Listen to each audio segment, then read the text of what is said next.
Assalamualaikum warahmatullahi wabarakatuh. Sebelumnya di sini kami akan menjelaskan mengenai tugas dari mata kuliah dasar konversi energi untuk membuat sebuah jurnal. Di sini kami mengambil judul pemantauan dan kontrol secara real time terhadap pH air serta suhu pada aquaponik berbasis PLTS menggunakan ESP32 dan Blink. Sebelumnya perkenalkan, nama saya Muhammad Fikri Kurniawan dengan NIM 23103. Perkenalkan, nama saya Saiful Bahri dengan NIM 2345. Perkenalkan, nama saya Arya Diansyah dengan NIM 230419.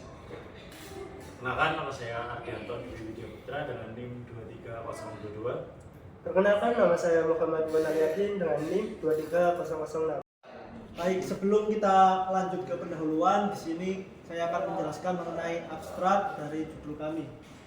Jadi, aquaponik merupakan suatu sistem budidaya yang menggabungkan antara budidaya ikan dan tanaman dalam satu ekosistem tertutup yang membutuhkan pengelolaan parameter lingkungan yang tepat seperti pH air dan juga suhu untuk dapat memastikan kesehatan ikan dan juga pertumbuhan tanaman yang optimal. Penelitian ini bertujuan untuk merancang dan mengimplementasikan sistem pemantauan serta kontrol secara real time terhadap pH air dan juga suhu pada sistem aquaponik berbasis energi terbarukan. Yaitu yang kita pakai pada saat ini merupakan pembangkit listrik tenaga surya atau PLTS. Dengan menggunakan ESP32 dan juga platform Blink, sistem ini memanfaatkan sensor pH dan juga sensor suhu untuk memantau kondisi lingkungan secara terus-menerus, sementara ESP32 bertindak sebagai pengendali utama yang menghubungkan perangkat keras dengan aplikasi Blink. Aplikasi Blink dapat diakses melalui berbagai platform seperti smartphone dan juga laptop. Data yang diperoleh dari sensor akan dikirimkan secara real time dan dapat dilihat oleh pengguna. Sistem ini juga mendukung prinsip keberlanjutan dengan mengurangi ketergantungan pada sumber daya listrik konvensional dengan menggunakan sistem PLTS, pembangkit listrik tenaga surya.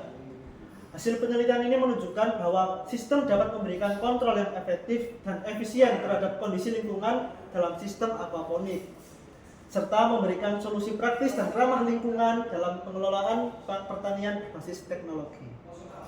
Kata kunci aquaponik, PLTS, ESP32, Blink, pH air, suhu, pemantauan secara real time, kontrol otomatis, energi terbarukan, dan sistem IoT. Selanjutnya, latar belakang akan dijelaskan oleh rekan saya. Selanjutnya adalah pendahuluan. Peningkatan jumlah penduduk di dunia dan perkembangan yang semakin pesat membuat lahan pertanian produksi menjadi semakin sangat berkurang. Lahan tersebut banyak yang telah dialihfungsikan menjadi lahan perumahan ataupun infrastruktur umum, terutama di wilayah perkotaan yang besar yang hampir tidak terdapat lahan pertanian sama sekali. Banyak sawah yang telah berkurang sehingga petani harus mencari lahan yang baru untuk digunakan sebagai lahan tanaman yang baru. Namun semakin berkembangnya zaman juga akan meningkatkan populasi penduduk. Namun semakin berkembangnya zaman juga akan meningkatkan populasi penduduk dan pada akhirnya dikhawatirkan lahan pertanian telah habis. Sementara itu kebutuhan yang akan pangan juga akan semakin meningkat seiring pertumbuhan populasi yang ada pada penduduk. Selain kebutuhan akan pangan secara nabati, kebutuhan akan pangan hewani semakin meningkat dan pertumbuhan penduduk yang semakin tinggi, kebutuhan lahan yang tinggi cukup luas. Menjadi permasalahan kembali di mana perkembangbiakan hewan ternak memerlukan area yang cukup luas.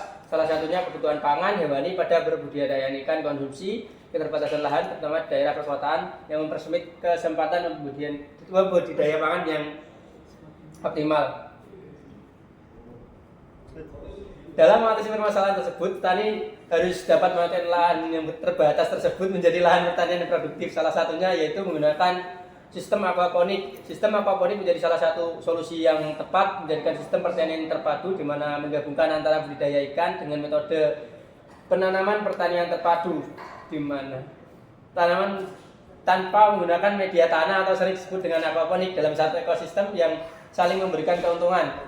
Inovasi akan energi terbarukan seperti konversi energi pada energi surya menjadi energi listrik pada panel surya memerluas adanya teknologi baru dengan pemanfaatan energi yang bisa diperbarui dengan tanpa batas. PLTS atau pembangkit listrik tenaga surya dapat dimanfaatkan pada berbagai sektor, terutama pada sektor pangan. Hal ini membuat adanya kombinasi teknologi antara pemanfaatan energi terbarukan dengan pengembangan pembudidayaan pangan seperti pada aquaponik. Maka dari itu kami mengembangkan smart aquaponik berbasis PLTS dengan pemantauan dan kontrol secara real time terhadap pH air, kekeruhan serta pakan menggunakan SP32 beling. Selanjutnya akan dilanjutkan oleh rekan saya. Kenapa? Baik, selanjutnya kita akan membahas mengenai tinjauan pustaka. Yang pertama di sini ada aquaponik. Sistem aquaponik sendiri merupakan suatu teknologi integrasi antara aquakultur atau budidaya ikan dengan hidroponik, yaitu pertanian tanaman. Yang mana kedua sistem ini bekerja secara simbiotik untuk dapat menghasilkan pangan yang berkelanjutan. Dalam sistem ini, limbah yang dihasilkan oleh ikan seperti amonia diproses menjadi nutrisi yang dibutuhkan oleh ikan. Sementara tanaman akan membantu dalam memurnikan air yang akan digunakan kembali untuk ikan. Konsep ini menawarkan solusi potensial terhadap tantangan ketahanan pangan global, terutama dalam kondisi lahan terbatas dan kebutuhan untuk mengurangi penggunaan bahan kimia dalam pertanian.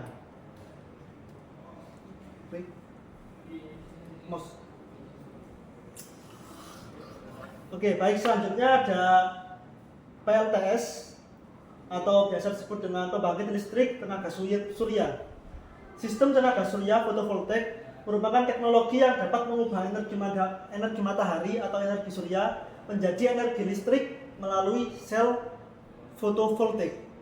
Dalam beberapa dekade terakhir, teknologi ini telah berkembang pesat, terutama dalam hal efisiensi dan biaya, menjadikannya solusi energi terbarukan yang sangat potensial untuk menggantikan pembangkit listrik berbasis bahan bakar fosil.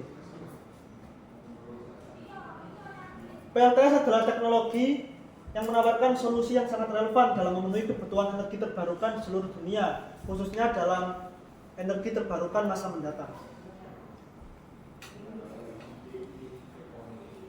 Selanjutnya, sama-sama.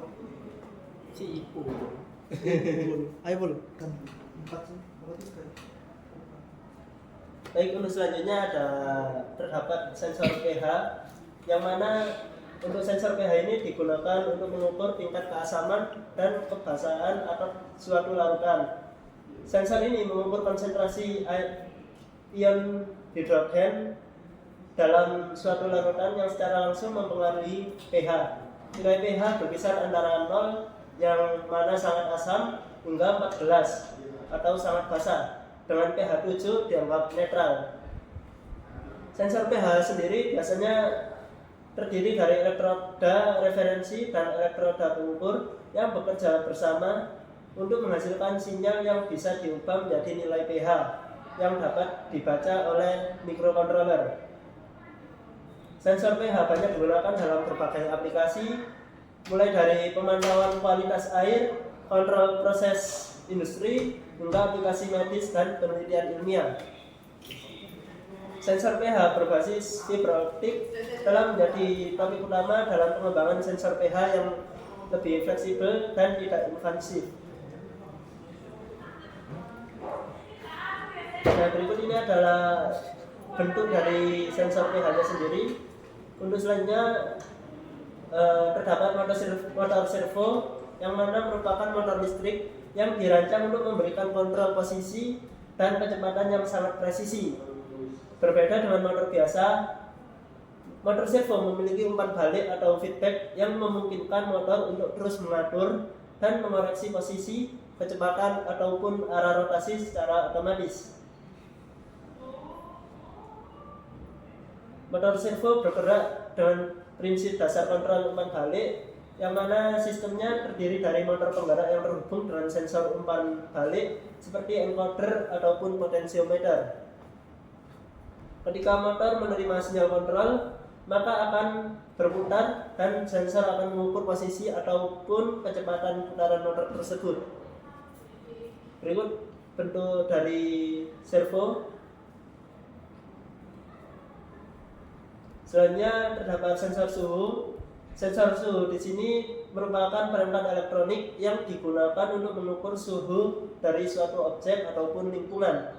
Sensor ini mengubah perubahan suhu menjadi sinyal listrik yang akan kemudian dapat dianalisis ataupun digunakan untuk kontrol dalam aplikasi industri. Selain dari aplikasi industri, terdapat otomasi maupun perangkat medis. Sensor suhu dapat berupa berbagai jenis seperti termistor, termokouple ataupun sensor berbasis semikonduktor yang masing-masing memiliki cara kerja yang berbeda sesuai dengan pengaplikasiannya. Pada jurnal kita kali ini menggunakan sensor yang berjenis DS18B20. Berikut untuk bentuk dari sensor suhu DS18B20.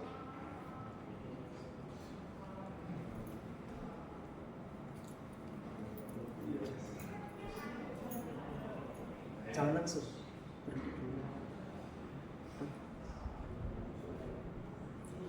Selanjutnya ada pembahasan tentang ESP32 yang dimana adalah microcontroller yang berbasis sistem pada chip atau SoC yang dikembangkan oleh Expressive System.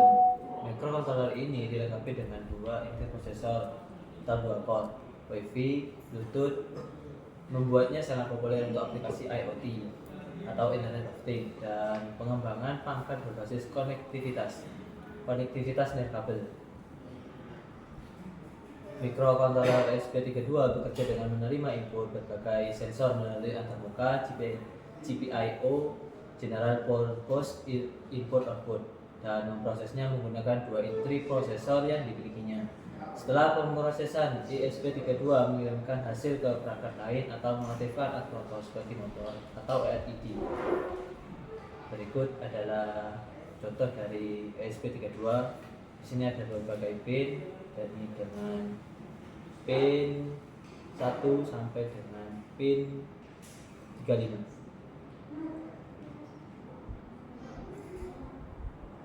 Terus ada Blink adalah platform yang digunakan untuk mengembangkan aplikasi IoT atau Internet of Things dengan memungkinkan pengguna untuk mengontrol dan memonitor perangkat dari jarak jauh menggunakan aplikasi seluler. Platform ini sangat fleksibel dan mendukung berbagai perangkat keras, termasuk ESP32, Node MCU, dan banyak perangkat lain yang kompatibel dengan IoT. Blink memungkinkan pengguna untuk membuat antarmuka grafis untuk perangkat mereka tanpa memerlukan keterampilan pemrograman yang mendalam.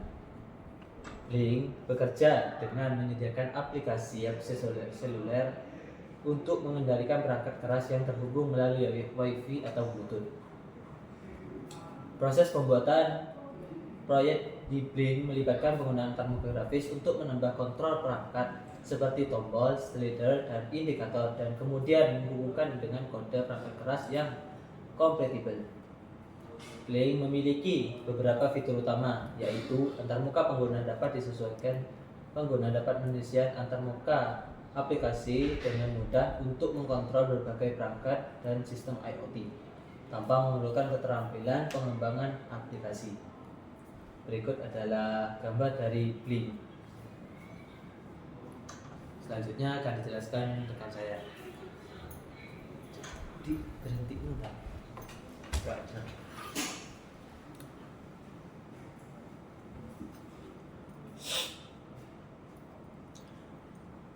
Baik, untuk selanjutnya di pembahasan bab 3, di sini ada rancangan dan pembuatan sistem. Untuk perancangan sistem sendiri merupakan tahapan perancangan sistem yang meliputi proses perancangan hardware, pemrograman mekanik beserta software, yakni di mana pada proses ini dilakukan perancangan sistem yang akan dibuat. Di sini bisa dilihat pada gambar 3.1 diagram perancangan sistem, di mana diagram perancangan sistem ini menggunakan microcontroller ESP32 dengan perancangan sistem program yang digunakannya software Arduino IDE dalam memprogram microcontroller selama proses kerja. Tegangan DC oleh panel surya di monitoring solar charge controller atau SCC, di mana pada SCC ini menyuplai tegangan ke microcontroller untuk pembacaan sensor pH dan sensor suhu pada kolam ikan. Setelah itu, data dari kedua sensor tersebut nantinya akan dikirimkan pada server Bailink. Kemudian apabila pH air untuk kebutuhan hidroponik kurang dari pH 6, maka otomatis microcontroller akan menggerakkan servo yang digunakan untuk membuka katup nutrisi pH yang terdapat pada kolam ikan untuk menyeimbangkan pH air yang berkisar 5,5 sampai 6,5. Bisa dilihat di sini merupakan gambaran dari diagram sistem yang akan kita rancang, di mana terdapat panel surya yang terhubung dengan SCC dan kemudian terhubung terhadap microcontroller ESP32. Kemudian ada kolam ikan yang memberikan data kepada sensor suhu dan sensor pH yang akan diterima oleh ESP32. Kemudian pada ESP32 memberikan sebuah sinyal di servo yang akan membuka katup di nutrisi pH yang akan diberikan kepada kolam ikan. Nah, pada microcontroller ESP32 ini juga memberikan sinyal yang akan terhubung dengan sistem Bailink yang akan digunakan juga untuk menggerakkan motor. Kemudian di sini ada perancangan flowchart yang akan kita gunakan, di mana kita akan mulai dari start, kemudian ada integrasi sensor pH dan sensor suhu, kemudian ada pembacaan ADC, sensor pH dan sensor suhu oleh input, kemudian ada konversi nilai ADC ke nilai pH dan Celsius oleh sistem. Kemudian di sini ada decision, apabila pH kurang dari 6, maka apabila yes, maka servo akan aktif dan akan memberikan nutrisi pH pada air kolam. Kemudian di sini ada decision lagi, apabila pH masih kurang pH kurang lebih dari 6 dan pH kurang dari 7,5, maka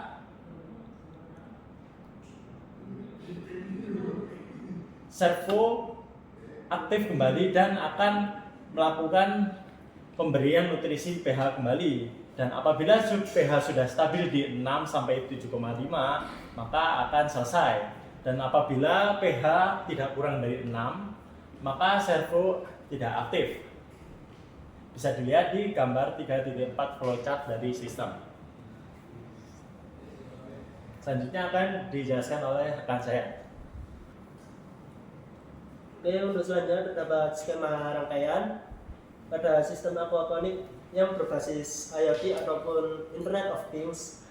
Rangkaian utamanya terdiri dari microcontroller yang menggunakan ESP32 dengan tipe DevKit C V4. Sensor pH air sendiri menggunakan pH4502C dan untuk sensor suhu menggunakan seri DS18B20. Selain itu, pada sistem kita juga didukung oleh panel surya ataupun PLTS yang mana sebagai sumber daya listrik utama dan disimpan dalam baterai lithium ion dan diatur melalui solar charge controller. Jadi untuk rangkaian kita sendiri yaitu akan berbasis seperti individu, tidak terpengaruhi oleh tegangan konvensional ataupun sumber tegangan konvensional seperti tegangan rumah. Jadi hanya dari PLTS sendiri. Untuk selanjutnya terdapat ESP32 yang mana berfungsi sebagai pusat pengendali yang membaca data dari sensor-sensor dan mengirimkannya ke cloud melalui koneksi WiFi. Sensor pH dihubungkan ke pin analog ESP32 dan sedangkan sensor suhu DS18B20 terhubung melalui pin digital dengan komunikasi one wire. Data yang diperoleh dari kedua sensor akan dikirimkan ke aplikasi BLIM menggunakan koneksi internet, di mana pengguna dapat memantau kondisi air secara real time atau secara langsung melalui dashboard yang telah dikonfigurasi. Berikut adalah gambar skematik yang telah dibuat. Di sini menggunakan ESP32 FKJV4. Terus di sini terdapat sensor pH, lalu terdapat servo,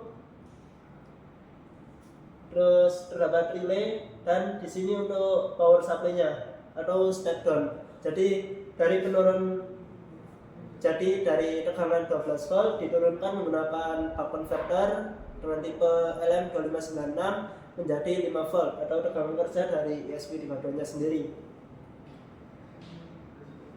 Untuk dari layout PCB-nya sendiri seperti ini, dan apabila sudah jadi dalam bentuk 3D-nya akan berbentuk seperti ini.